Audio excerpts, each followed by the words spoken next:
अक्षर Bharat टाइमच्या digital media हाऊसमध्ये आपले स्वागत. आजचा विषय जननशक्ती.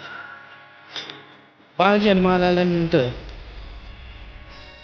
ते बाळ दूषित काळामध्ये जर जन्माला आला असेल तर त्याला शांती करण्याची गरज असते.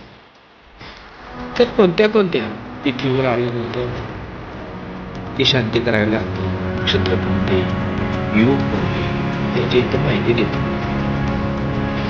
जे आत्मपरीक्षण करतात, अभ्यास करतात, आकलन करतात त्यांच्यासाठी ही माहिती.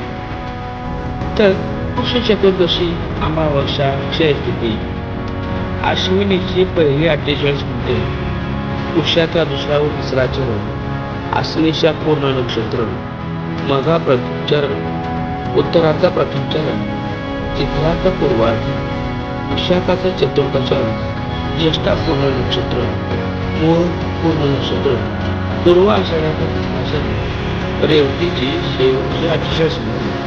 तर वैद्रुपी योग, विदुपाद योग, विष्टीकरण, त्याचबरोबर ग्रहण पर्व काळामध्ये यमन म्हणजे जुळ जन्माला आला असेल तर, जन्माबरोबर दात असेल तर, पायळ असेल तर, आई वडिलांच्या नक्षत्रावर जन्म झाला असेल तर, त्याचबरोबर 3 भावानंतर बहीण, 3 बहिणीनंतर भाऊ जन्माला आला असेल तर त्याची शांती असते. सूर्य संक्रमण काळ असेल, दंती योग असेल, योग असेल तर त्याची शांती. विज्ञान युगामध्ये ही जी माहिती देतो ती विज्ञानाच्या पलीकडची माहिती आहे. एखाद्या वेळ जन्माला आल्यानंतर आपल्या घरामध्ये अडचणीत काहीतरी घडत असते. तर तुमचे गुरु तुला सांगत असतात की बाळ त्याला वगैरे वगैरे.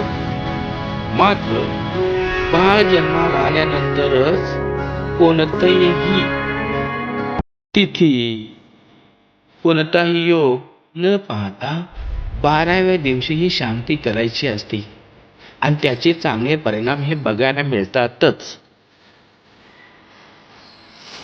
विषकन्या योग, विषपुत्र योग, त्याचबरोबर पत्रिकेमध्ये मुलांना असो किंवा मुलगी असो मंगळ असेल तर त्याची शांती असते.